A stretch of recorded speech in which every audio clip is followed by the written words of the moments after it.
commence avec la question qui préoccupe tous les parents israéliens ce matin. La rentrée scolaire aura-t-elle lieu ce jeudi ou non? Oui, Boker Tov, Ilana, et pour le moment, c'est plutôt compromis. Hier, le ministre des Finances a demandé au bureau du procureur général une injonction qui obligerait donc les enseignants à reprendre le travail à la rentrée qui est prévue donc ce jeudi.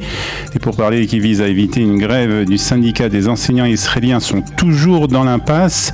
La ministre de l'Éducation Yifat Shasha Bitton a de son côté condamné le comportement de Avigdor Lieberman, arguant que la demande de ce dernier d'une injonction forçant les enseignants à reprendre le travail pendant les négociations en cours indique qu'il n'est pas intéressé à parvenir à un compromis. Et la grève semble donc inévitable malgré l'intervention hier du Premier ministre Yair Lapid. Oui, le Premier ministre Yair Lapid a pour sa part rencontré Avigdor Lieberman. Il lui aurait demandé d'intervenir, il lui aurait demandé de donner une chance aux négociations en cours avec le syndicat des enseignants d'Israël plutôt que de réclamer une injonction forçant donc le personnel de l'éducation à reprendre le travail alors que l'année scolaire commence ce jeudi. Les négociations pour un nouvel accord seraient bloquées en raison d'une demande du syndicat. Celui-ci veut des augmentations de salaire en fonction du rang et de l'ancienneté qui reste en place au lieu d'un système qui transférerait certains de ces augmentations aux nouveaux enseignants et à ceux qui excellent dans leur travail. Un point sur le dossier iranien à présent. Après le ministre de la Défense Benny Gantz, le chef du Mossad israélien va se rendre lui aussi bientôt à Washington pour dénoncer l'accord qui se profile avec la République islamique. Oui, c'est David Barnea, le chef du Mossad, qui va se rendre donc à Washington cette semaine dans le cadre des intenses efforts d'Israël qui visent à exercer son influence dans l'accord nucléaire qui émerge entre l'Iran et les puissances mondiales. La semaine dernière, déjà, le directeur du Mossad avait fait de rares commentaires déclarant aux journalistes que l'accord était très mauvais pour Israël est basé sur des mensonges. Hier, Lapid a déclaré, lui, que les services militaires et de renseignement israéliens redoublaient d'efforts pour lutter contre la menace qui représentait donc l'Iran nucléaire. Nous avons demandé à Tsahal et au Mossad de se préparer à n'importe quel scénario. Nous serons prêts à agir afin de maintenir la sécurité d'Israël, a déclaré donc Yair Lapid hier lors d'un point de presse au bureau du Premier ministre à Jérusalem.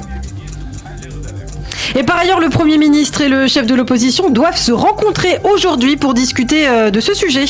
Yair Lapid et Benyamin Netanyahou doivent en effet avoir un entretien sécuritaire au sujet du nucléaire iranien. Benyamin Netanyahou connaît bien le sujet puisque déjà en 2015, il s'est opposé ouvertement à cet accord lors d'une intervention remarquée et controversée au Congrès américain qui n'avait pas été coordonnée avec la Maison-Blanche. Et puis hier, Benyamin Netanyahou a critiqué l'actuel gouvernement en déclarant que l'incompétence de Yair Lapid et de Benny Gantz restera associée dans l'histoire à l'échec de l'accord nucléaire iranien. Le dirigeant de l'opposition a reproché à l'actuel Premier ministre et au ministre de la Défense de ne pas avoir exercé suffisamment de pression sur l'administration américaine. Au chapitre des élections, une enquête démontre que les Arabes israéliens ne sont pas intéressés par les prochaines élections du mois de novembre. Tout à fait, à 65 jours du prochain scrutin électoral en Israël, un nouveau sondage qui annonce une faible participation du secteur arabe au scrutin. Selon une enquête, le taux de participation dans la société arabe ne serait que de 39% lors des prochaines élections, soit le chiffre le plus bas jamais enregistré jusqu'à présent dans cette communauté. Lors des dernières élections en 2021, il était de 44,6%. En mars 2020, la participation des citoyens arabes avait connu une véritable percée avec 64,8% selon cette enquête. Donc, la liste arabe commune avec Balad obtiendrait 5 mandats, un de moins qu'actuellement. Et dans le cas où Balad se présenterait séparément de la liste commune, les partis arabes s'effondreraient. Et on va terminer par un mot de la météo israélienne avec une nouvelle vague de chaleur particulièrement importante, Olivier. Oui, une vague de chaleur qui a commencé hier, qui devrait se prolonger jusqu'à au moins ce jeudi. Le service météorologique israélien prévoit une nouvelle hausse des températures pour aujourd'hui, avec des conditions très chaudes et sèches dans la plupart des régions et une humidité importante le long de la côte, des températures qui pourraient aller jusqu'à 45 degrés dans la vallée du Jourdain. Il fait actuellement même 35 degrés ici à Jérusalem.